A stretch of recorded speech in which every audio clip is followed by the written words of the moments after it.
মূলত উদ্দেশ্যটা কি? লাইফে তো পরিষেবামূলক একটা সংস্থা।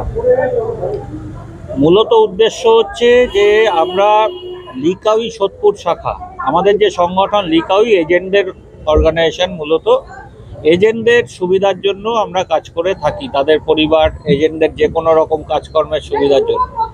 কিন্তু সেই ব্যাপ্তি ছাড়িয়ে আমরা মনে করি যে এই সমাজ ব্যবস্থায় দাঁড়িয়ে যদি সামাজিক অবস্থানকে পাল্টানো না যায়, তাহলে আমরা এজেন্টরা কখনো ভালো থাকতে পারি না। সেই জন্য বিভিন্ন সামাজিক কাজকর্মে আমাদের সংগঠন আমরা অংশগ্রহণ করি। বিগত কোভিডের সময় দাঁড়িয়ে একটা ব্যাপক আকারে আমাদের সংগঠন এই পানিহাটি অঞ্চল শুধু না, গোটা রাজ্য জুড়ে আমরা কাজ করেছি এবং সেটা ধারাবাহিকভাবে করি। আমরা মনে করি যে একটা মানুষ যখন মানে রক্তের অভাবে ধুঁকছে, সেই সময় আমরা যদি তার পাশে দাঁড়াতে পারি, এটা একটা মহৎ কাজ। ফলে আমরা এটা 15তম বর্ষ।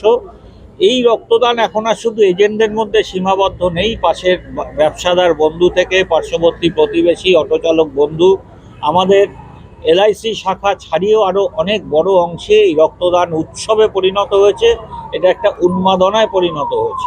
সকলের সহযোগিতা নিয়ে আমরা এই রক্তদানটা করি এবং এই রক্তদানের মধ্যে থেকে একটা বার্তা আমরা দিতে চাই যে সারা দেশ জুড়ে এবং সারা পৃথিবী জুড়ে পার্শ্ববর্তী দেশগুলো, বিশেষ করে বাংলাদেশ, সেখানে আমাদের বিভিন্ন আত্মীয় স্বজনরা থাকেন। সেখানে যে রক্তের হানাহানি চলছে, মৌলবাদী শক্তি যেভাবে রক্তপাত ঘটাচ্ছে, তার বিরুদ্ধে প্রতিবাদ স্বরূপও আমরা এই রক্তদান শিবিরটা পরিচালনা করছি। আমরা মনে করছি যে এক ফোঁটা রক্ত মানুষকে প্রাণ বাঁচানোর জন্য ব্যবহৃত হোক, একটা মানুষকে মেরে তার থেকে রক্তপাত করা নয়। এটা একটা প্রতিবাদ প্রতীকী স্বরূপ।